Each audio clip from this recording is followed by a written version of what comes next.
इस हुकूमत की जानिब से जो पहला बजट है वो पेश कर दिया गया है और वज़ीर ख़ज़ाना औरंगज़ेब जो कि इस्टेब्लिशमेंट के नुमाइंदे हैं वो शहबाज शरीफ या नून लीग से उनका कोई ताल्लुक़ नहीं है। जिस तरीके से उनकी जानिब से बजट पेश किया गया है और उसके बाद जो महंगाई का एक तूफ़ान, महंगाई का एक अज़ाब, मुल्क के ऊपर जो टैक्सों की भरमार होने जा रही है, उसकी भी ज़िम्मेदारी इस्टेब्लिशमेंट और इस हुकूमत के ऊपर आयद होने जा रही है। और अब इस हुकूमत को खमियाजा बाकायदा तौर पर भुगतना पड़ेगा। अब इसमें दो तीन बड़ी अहम तरीन चीज़ें हैं। एक तो ये कि ये जो महंगाई, बेरोज़गारी, मुल्क के अंदर महंगाई का तो जो तूफ़ान आने वाला है, इसकी बराह रास्त ज़िम्मेदारी होगी शहबाज शरीफ के ऊपर, शहबाज गवर्नमेंट के ऊपर, क्योंकि उन्होंने ये बजट पेश किया है, उनकी जानिब से ये बजट पेश किया गया है और उन्होंने IMF की जितनी शर्तें हैं, IMF के जितने उनकी जो डिमांड्स थी उनको पूरा कर दिया है। IMF से पैसे जो लेने हैं, पैसे के बगैर तो काम चल नहीं सकता। एक तो इन्होंने मुल्क का जो कबाड़ा कर दिया, मुल्क का इतना बेड़ा कर दिया है, मुल्क को जिस तरीके से तबाह बर्बाद किया है। तो अब शहबाज शरीफ ने, देखिए शहबाज शरीफ ने बड़ी कोशिश की और एवन के जहतन आसमनी ने सबसे ज़्यादा कोशिश की। शहबाज शरीफ ने क्या कोशिश करनी थी, कोशिश तबाही और बर्बादी में की है, ये तो सबको पता है। अब army chief general Asim Munir ने बड़ी कोशिश की कि किसी तरह से सऊदी अरब के साथ, मोहम्मद बिन सलमान के साथ कोई लेन देन हो जाए और वहाँ से कुछ पैसे मिल जाएं। इसी तरह से UAE के साथ कुछ मुकमका हो जाए, वहाँ से कुछ पैसे मिल जाएं। इसी तरह से जो चीन है, चीन के साथ कुछ एग्रीमेंट हो जाए, वहाँ से कुछ पैसा आ जाए। तो आर्मी चीफ ने तो भरपूर कोशिश की, उनकी जानिब से तो भरपूर कोशिश की गई, लेकिन रुकावट कहाँ आती है? और रुकावट आती है असल में ये जो इस वक्त शहबाज शरीफ की गवर्नमेंट है, इसकी वजह से रुकावट आती है। रुकावटें तो बहुत ज़्यादा हैं, दो तीन जो बड़ी रुकावटें हैं जिसकी वजह से पाकिस्तान के अंदर पैसा नहीं आ रहा।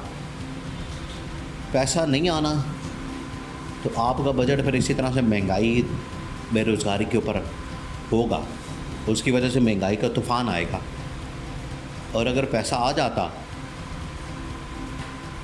सऊदी अरब पैसा दे देता, UAE पैसा दे देता, चाइना पैसा दे देता, तो आपके इतने मसाइल ना होते और आप बड़ी आसानी के साथ बजट पेश कर देते। आपको इतनी महंगाई, बेरोज़गारी करने की ज़रूरत ना पड़ती। लेकिन शहबाज हुकूमत के साथ इन मुल्कों का मसला क्या है, ये भी बड़ा ज़रूरी है समझना कि ये ममालिक क्यों इनकार करते हैं, इन ममालिक की जानिब से क्यों इनकार किया जाता है।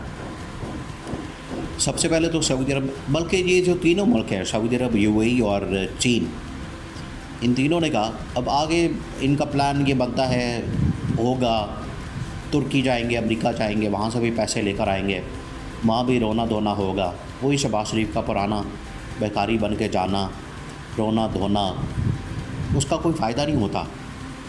अब ये जो शहबाज शरीफ जो बेकारी बन के जाता है, इसको किसी और मिशन पर भेजा जा सकता है। शहबाज शरीफ के अंदर अगर थोड़ी सी भी शर्म होती, खुददारी होती, हया होती, तो वो खुद ही इस्तीफ़ा देकर घर चला जाता। इससे पहले बजट के फ़ौरन बाद, बजट के फ़ौरन बाद वो खुद इस्तीफ़ा देता और घर चला जाता, बजाय कि इस किस्म की जो लान तान है वो अपने खाते में डालता।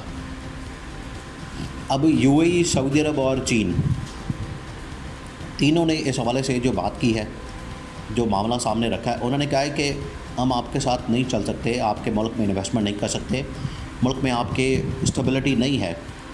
इमरान खान को आप लोगों ने जेल में रखा हुआ है, तो सबसे बड़ा अपोजिशन क्या, वो तो हुकूमती पार्टी है, वो हुकूमती मैंडेट, उसके पास मैंडेट है, वो तो हुकूमत बना सकता है, उसको तो कोई मसला नहीं, उसको तो इस हवाले से कोई टेंशन नहीं, उसको तो इस हवाले से कोई परेशानी नहीं। तो आपने पकड़ के उसका मैंडेट चोरी करके तो खुद हुकूमत बना ली है। इसके ऊपर सबसे पहले उनकी जानिब से एतराज़ किया गया। उन्होंने कहा कि हमारा पहला एतराज़ जो है वो इस हुकूमत के ऊपर ये है कि इन्होंने मुल्क के ऊपर ज़ोर ज़बरदस्ती के साथ धांधली करके, मैंडेट चोरी करके, आवाम का हक़ राय दही जो जिसको मिला था उसके हवाले ना करके इन्होंने मुल्क के ऊपर कब्ज़ा कर लिया है। तो इस तरह के मुल्क के अंदर तो हम इन्वेस्टमेंट नहीं कर सकते, हमारे हाथ खड़े हैं, ये पहली बात। फिर उन्होंने कहा कि आप एक काम करें, आप इस हुकूमत को घर भेजें, इसकी छुट्टी कराएं और इमरान खान को ले आएँ, जो कि पाकिस्तान के अंदर जिसको मैंडेट मिला है उसको ले आएँ, उसको हुकूमत दें, तो हम पाकिस्तान में इन्वेस्टमेंट करने को तैयार हैं। अब यहाँ पर शहबाज शरीफ अड़ गया। शहबाज शरीफ ने कहा कि मैं इतनी जलालत काट के, इतनी गालियाँ खा के मैं हुकूमत के अंदर आया हूँ, तो 2-3 महीने तो मुझे रहने दें कम से कम। लेकिन 2-3 महीने की गालियाँ जो है वो अब शहबाज शरीफ के भी कान पक गए हैं, उसको भी अंदाज़ा हो गया है कि इससे ज़्यादा चलना मेरे लिए मुश्किल, बहुत मुश्किल है, मुमकिन नहीं है। तो शहबाज शरीफ को अब चारों जानिब से बता दिया गया, इस्टेब्लिशमेंट हो, अदलिया से भी इसने गालियाँ सुन ली हैं, क्योंकि अदलिया को ये कहता था शहबाज शरीफ कि इसके अंदर काली बेड़ें बैठी हैं, और फिर जजेस ने जवाब दिया कि हम काले पून हैं। इस्टेब्लिशमेंट ने भी कह दिया है, पीपल्स पार्टी ने भी इसको बता दिया है कि इस्तीफ़ा दो और घर जाओ। तो अब ये जो महंगाई और बेरोज़गारी पर मुश्तमिल एक बजट दिया है आवाम के हाथ में, उसकी वजह से तो आवाम इसको गालियाँ दे रहे हैं।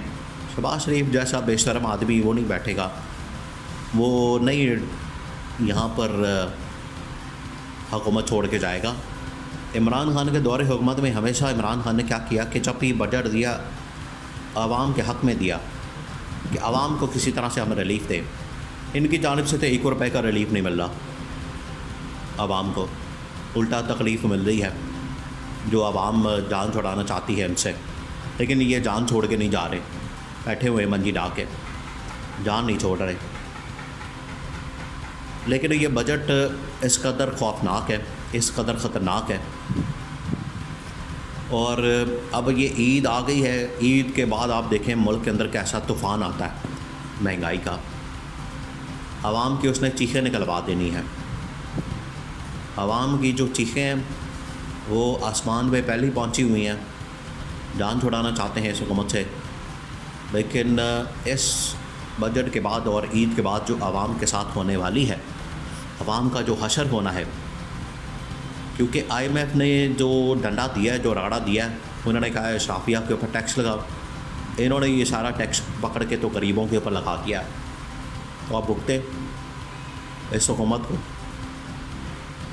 बेहतर ये होता कि शहबाज शरीफ इस किस्म का बजट देने से पहले या देने के फ़ौरन बाद इस्तीफ़ा दे के ख़ुद घर चला जाता।